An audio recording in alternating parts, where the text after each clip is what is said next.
The dreaded architecture portfolio, arguably one of the most important documents that you're going to create in your architecture journey.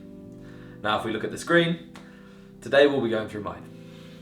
Now, quickly, this is the first architecture portfolio I've ever created. Please note, I really welcome any comments you guys have got, and I haven't got it all figured out, so I'm going through this journey just like you guys. So, let's have a look at what I've done.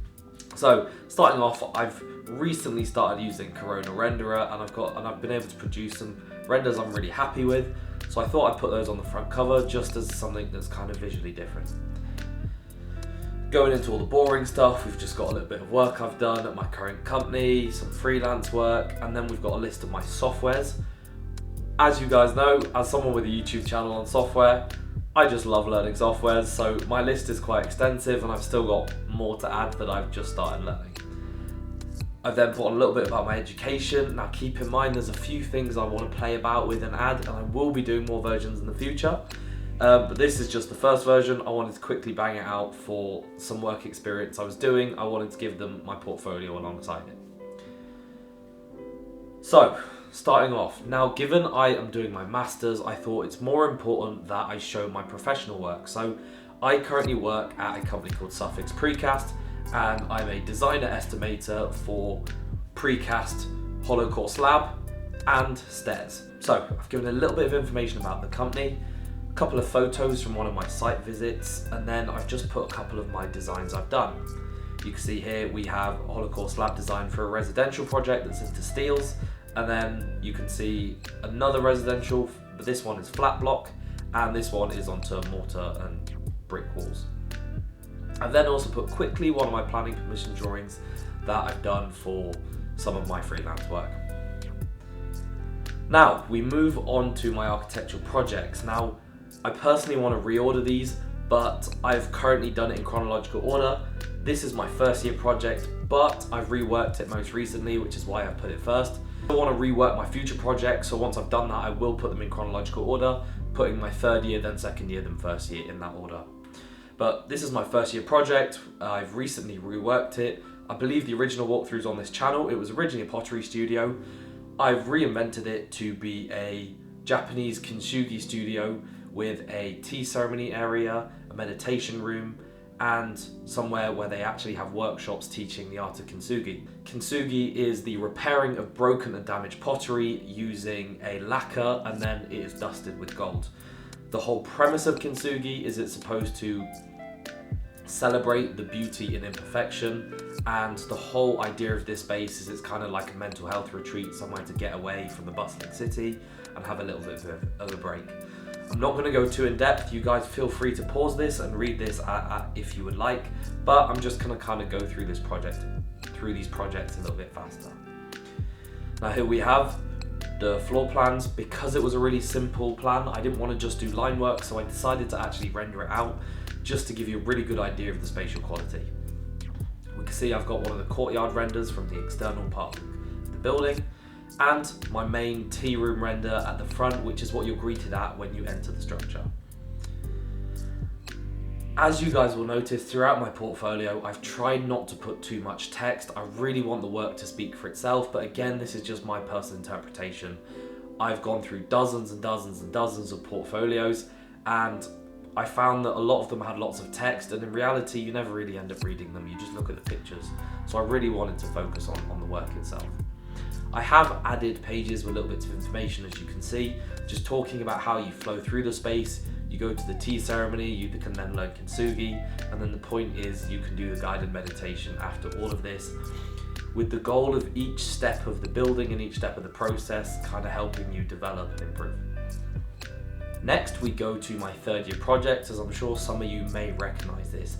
Now, I've named this the Social Converge, and this is actually based in Commercial Road in Portsmouth, on one of the dilapidated sites. It's actually an old Debenhams that's now run down, and it's still been boarded up even several years later. The project is supposed to be low-cost housing aimed at 3 different archetypes of individuals. Those are postgraduates, new families, and professionals.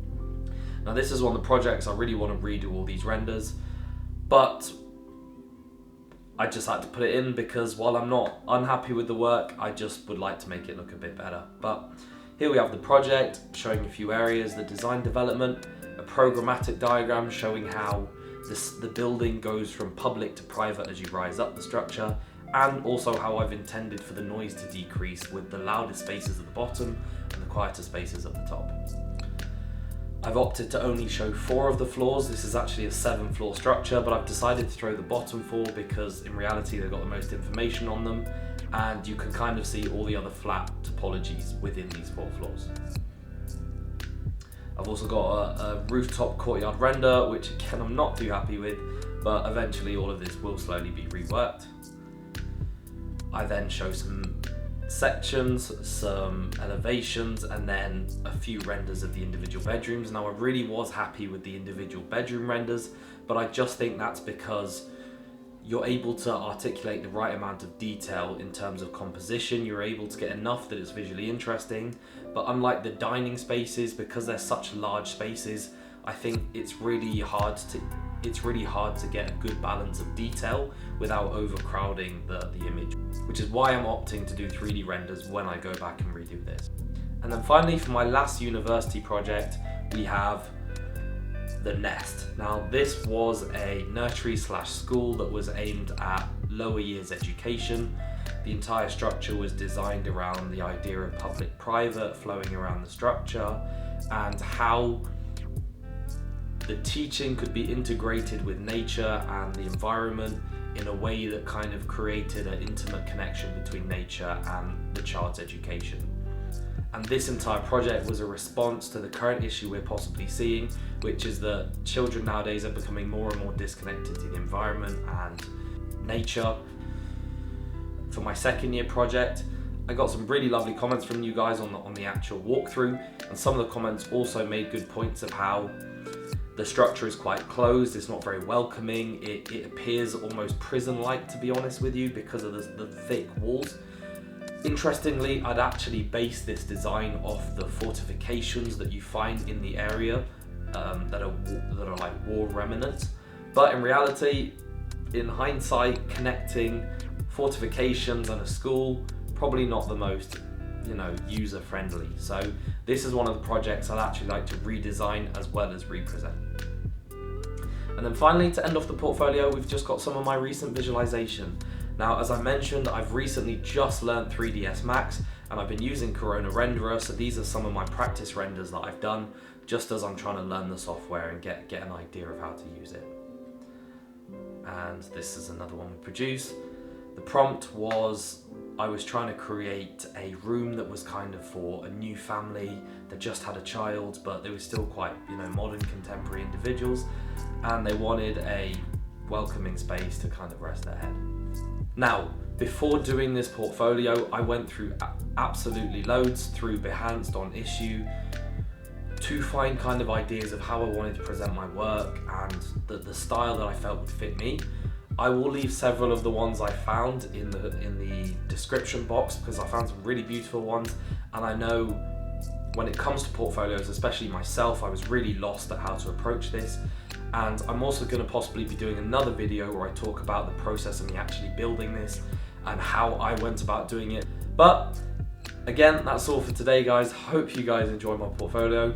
I welcome any comments you guys have, any improvements, anything you guys like about the portfolio, anything you don't like, feel free to let me know, and I'll catch you guys in another video. Click here to see a selection of the walkthroughs of some of the projects you've seen here, where I go a bit more in depth about the projects and the briefs.